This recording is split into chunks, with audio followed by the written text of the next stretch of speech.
Even though I know the 12 disciples are the 12 signs of the zodiac, the 13 being the sun. S-O-N is the S-U-N. The 13th, symbolizing transformation.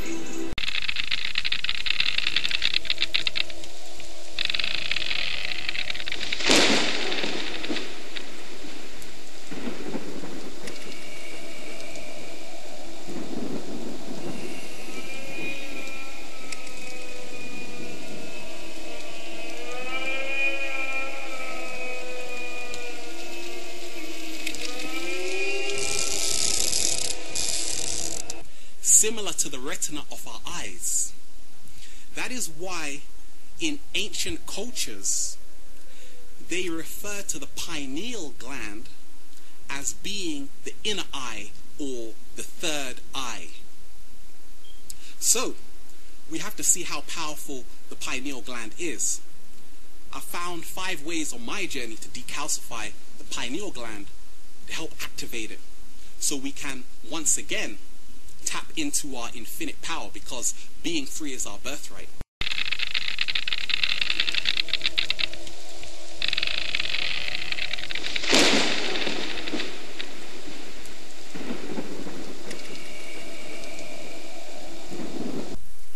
But let's read here. It says, the light of the body is the eye. If therefore thine eye be single, thy whole body shall be full of light. But if thy eye be evil, thy whole body shall be full of darkness. If therefore that light, what? If therefore the light that is in thee is darkness, how great is that darkness? Now it's calling the darkness a light. Now, what I want to focus on is, it says the light of the body is the eye. The eye. Right here it has, in the Greek section of the concordance, which is the New Testament, it was rendered in Greek.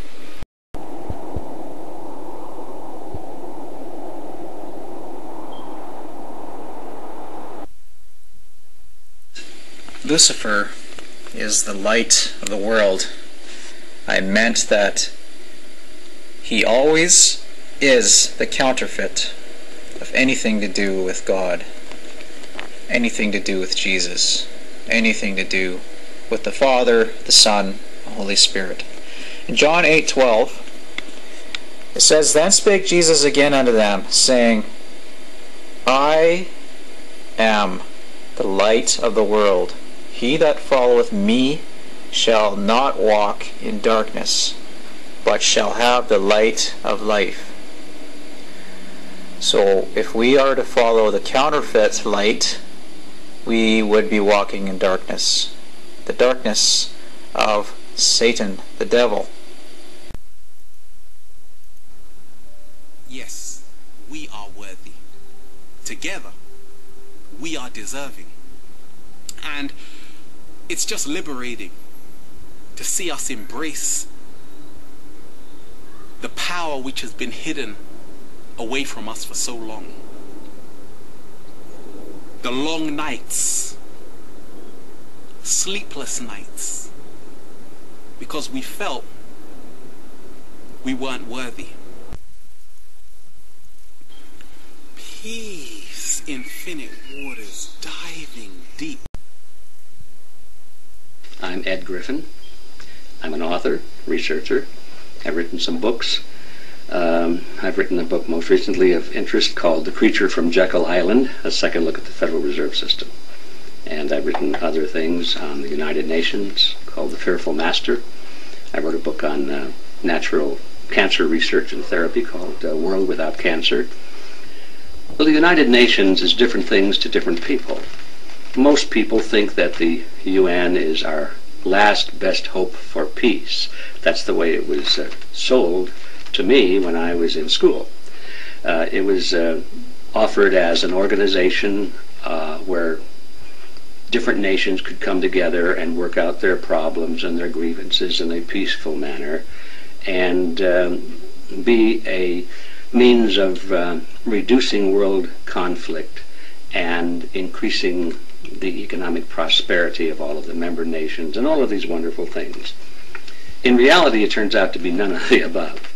In reality, the United Nations is the seat of what the member governments hope will become a true world government. It's to be a government. And there's nothing inherently wrong with a world government, but we need to ask the question, what kind of a world government is this going to be?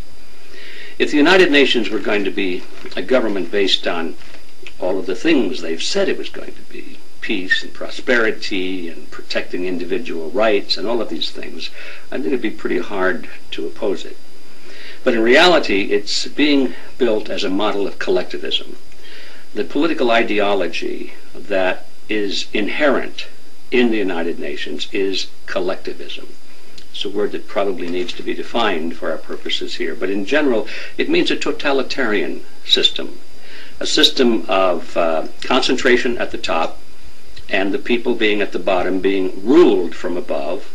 Not that the people have any voice in determining the direction of their government or the world, but they are to be told what the direction is, and they're to be told to follow it.